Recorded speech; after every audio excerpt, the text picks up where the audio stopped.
Hey guys, welcome back to another video, and today I'm going to do something a little bit different. I'm going to go over these patch notes and give you guys my opinions on all these changes.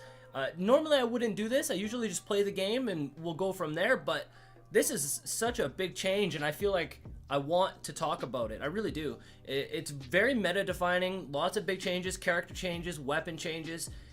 Some controversial changes, especially from the eyes of a console player. I know that lots of console players are seeing some of these changes and they're like, ew, what's happening, you know? So I kind of want to go into detail with some of these things. If you want to read the patch notes for yourself, the link is in the description. Feel free. I played all day today, first and foremost, just so I'm not ignorant and blind going into this. So I've actually played on this patch quite a bit. And I'm gonna have some gameplay of Gibraltar in the background, and then I'll play a second game as well. But without further ado, let's get right into it. So since you're watching some Gibraltar gameplay, let's start off. Gibraltar and Caustic, both of them received a new passive ability, an additional passive ability. It is called Fortified. So what happens is they take reduced damage by 10%. So essentially they get more health without actually getting more health. Okay. On top of that, Caustic and Gibraltar got some more changes too, but I want to show you a clip in the background right now where I'm playing Gibraltar and the 10% damage reduction actually saved me. I didn't think that I was gonna be this noticeable, but as you can see, the health that I'm left with after this fight, this 10%, it literally saved me. So that was pretty cool. I don't know if it's necessarily meta defining to pick Gibraltar or Caustic now, but the 10% definitely helps, especially because they have a bigger hitbox, so a lot easier to hit.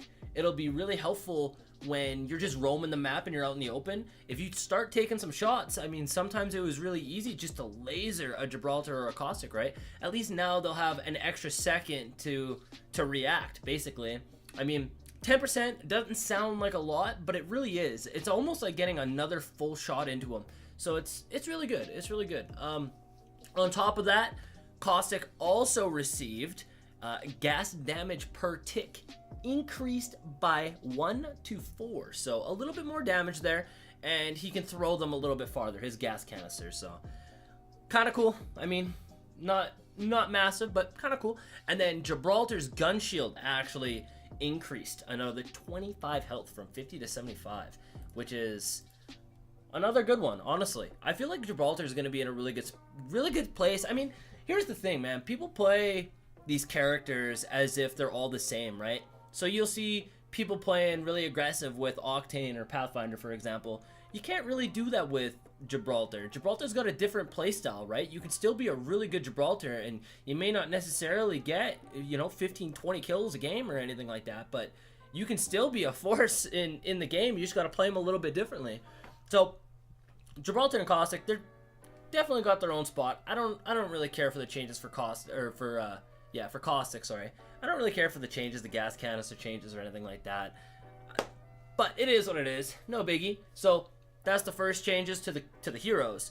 Now, this is the big one. This is where things kind of get a little controversial. We're gonna start with the lesser, and then we'll work to the end, alright? So first and foremost, let's get into the sniper rifles, if you want to call them sniper rifles, I guess.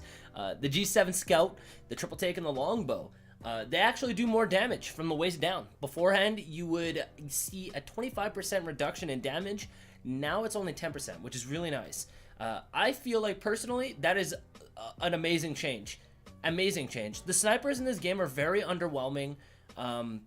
You're not using it kind of like as an individual, I guess. You kind of can. I don't know. Everything's all situational, but I do find that if you do hit shots, like if you're hitting consistent shots and you're hitting from the waist down, I mean, it's very underwhelming. So it's really nice, especially for the Scout. Now, the longbow has additional changes on top of that.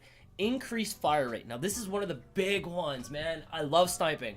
You guys know I love sniping. That's kind of what this whole channel was based around prior to Apex, was sniping.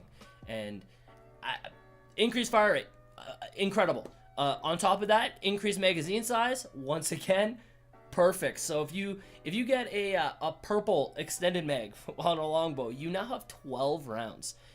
The base went from 5 to 6. So really good, absolutely really good. It'll feel more like a DMR now rather than an actual sniper. It didn't do the damage of a sniper, but it felt like a sniper, you know what I mean? So the longbow buff, love it. Absolutely amazing. That's about as far as the snipers go. There's some sway changes in there, a few other minor buffs, but yeah, that's basically it. Havoc. Now, I'm not a big fan of the Havoc. I think after this, I'm definitely going to be a fan of the Havoc. You'll be seeing lots of videos of the Havoc for sure. Increased base magazine size from 25 to 32. Thank Lord. Oh my goodness. This is one of the biggest problems that I had. I love it. I love it. The thing that I found with the Havoc is that if you didn't have a turbocharger, it really sucked trying to charge your shots, right? Especially if you only had 25. So like, if I was in a fight, I would try to like pre-charge it almost. So like, I would anticipate where my enemy is going to be. I would charge it beforehand, and sometimes I would shoot, 4 or 5 bullets before I even saw the enemy, and then I would start shooting, and it wouldn't be enough in the mag to finish them off. That's with no turbocharger. So with the extra 7 bullets in a round, I mean, that's going to be really nice. Also, if you like the select fire on the Havoc, really good changes for you too. Reduce cost per shot from 5 to 4. So not only do you have increased rounds, but the cost per shot is down as well. So that's really nice. They increase the damage, which is phenomenal. I can't believe that they increased the damage. I didn't expect them to increase damage for sure. By the way, this is with the charge beam. This isn't just the actual gun. This is with the select fire. This is the single shot. So increased damage with that, which is amazing. So you can shoot it more, you can shoot it more frequently, and it does more damage. It'll actually feel useful. So that's fantastic. On top of that, the Gold Havoc now has the turbocharger rather than the select fire, which I like a lot better too. I would never pick up a Gold Havoc just because it had the select fire. I don't care for it personally, but having the turbocharger on it, probably be picking that thing up. While we're on topic of gold weapons too, the 301, the sight has changed as well. It's got the 1 times 2 times variable, I believe. And then the Wingman actually has a digital threat, which is kind of funny because the Wingman video I just uploaded like last week, I said in that video that I don't like picking up gold Wingmans just because I don't like the sight on it. And now I was like, it should have a digital threat. Like, it's crazy that it doesn't have a digital threat. And now they change it and has a digital threat. So I like it. I like it a lot. All right, now into the meat and potatoes of these changes. These are the big ones, okay? So the Wingman, we're gonna start with that. Reduced magazine size. So beforehand, if you picked up a Wingman, just a naked Wingman, no extended mags, you would have 6 rounds in a magazine. Now, if you pick up a Wingman, you're gonna have 4 rounds in a magazine. If you put an epic, a purple extended mag on it, you're gonna have 10 rather than 12. So lower the magazine size. I kind of feel like it's not a bad change necessarily. I know lots of people are thinking that it's a horrible change, right? Like, I guess to the casual audience and, to the people that don't have all day to play the video games, I understand it. You probably won't be picking up a Wingman as often, if at all. But if you're a really good player and you are really precise in your shots, the Wingman is still going to be really strong. I mean, don't kid yourself. Don't write it off completely, especially if, let's say you land and you find a skull piercer, and even if you don't find extended mags, honestly, we'll just pretend like there's no extended mags. Let's just say you found a skull piercer and then a couple minutes later you pick up a Wingman. I would still rock it.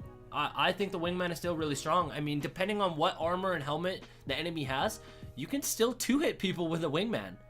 I mean, 2 shots out of the 4 if you don't have extended mags, if you're hitting your shots, that's still pretty good, you know what I mean? So, depending on if you like it or not, you might want to consider searching for some heavy mags beforehand, depending on what kind of player you are. So, if you plan on using a Wingman now, you almost got to kind of plan for it, you know what I mean? So, if you see extended mags and a skull piercer, you might want to hang on to them in your inventory for a Wingman later on in the game, just so you can use it, right? That's kind of all I got to say about that. I know it's kind of controversial. Lots of people think that it's bad now or don't pick it up at all, but man, I'm not gonna lie, I still like it, and I don't see a problem with it, to be honest. I know lots of people might have a problem with that, but just hit your shots, you know what I mean? You just gotta hit your shots. I think the Wingman is still gonna be really good, but it is what it is. Now, let's talk about the Spitfire. Up until today, I genuinely believe the Spitfire was a do-it-all weapon. The Spitfire is arguably the best weapon in the game, but in a different way. So the Spitfire is basically good at everything, but it's not the best at everything. You know what I mean? It's kind of like a jack of all trades type of weapon. You could use it for long range, close range, medium range. You had ridiculous amounts of ammo. Like if you were messing up, missing shots, it didn't matter because you still had another 30 in the magazine, right? So let's talk about the changes. Reduced base damage from 20 to 18. So not a massive change. Still gonna be a really strong weapon. The magazine extender attachments reduced. So this means when you get extended mags for the Spitfire, you're going to receive less ammo. So the base isn't changed. When you pick up a Spitfire, you still have 35 rounds in a magazine. The only time it's changed is when you pick up extended mags, you're gonna have less. So beforehand, if you picked up a purple extended mag for a Spitfire, you would have 60 rounds. Now you're gonna only have 55. Not a big deal. So if you're a fan of the Spitfire, I wouldn't be concerned with these nerfs whatsoever. The Spitfire is still going to be ridiculously strong. Basically, the thing with the Spitfire is that it lowers the skill ceiling. So it gives players that aren't as good at the game or aren't as good at aiming an opportunity to keep up. That's the type of gun that the Spitfire is. In my opinion, I think that the Spitfire needs a little bit more of a nerf. I think it does need more recoil. I think it needs to be harder to control. It is a heavy machine gun, and the recoil is so easy to control on it. I feel like that it needs a little bit more of a nerf, but you know, I don't really care too much. I find myself, if I'm dying to a player, most of the time it's because it's a Spitfire. The thing with the Spitfire is that there's a lot of room for error. You know what I mean? You can basically wipe a team. If you're a really good player and you can just mow people down from one target to the next, you can just mow people down. And if you're not a very good player, there's so much room for error that if you're missing shots, it doesn't matter because you have another 30 in the magazine before you even have to reload, right? So once again, if you're a fan of the Spitfire, I wouldn't be concerned whatsoever. It's still very strong. If you're a fan of the Wingman, if you're good and you can hit your shots, again, I wouldn't be concerned about it because you're supposed to be aiming high with the Wingman anyways. You know, aim high, hit the heads. You're still going to be really good with the Wingman. And if you are a little bit, you know, self-conscious or you're not confident about your shots with the Wingman, then all you need to do is collect your attachments that you want for it and kind of plan ahead. You know what I mean? So I'm interested to see where the meta really goes with this. I'm really excited to be using the Havoc. I'm not going to lie. I'm probably going to be picking up the Havoc a lot more. I never did. I'm probably gonna be picking up a lot more, and I'm gonna probably do some videos with some of these weapons. I'll probably do something with the Wingman, like the nerfed Wingman.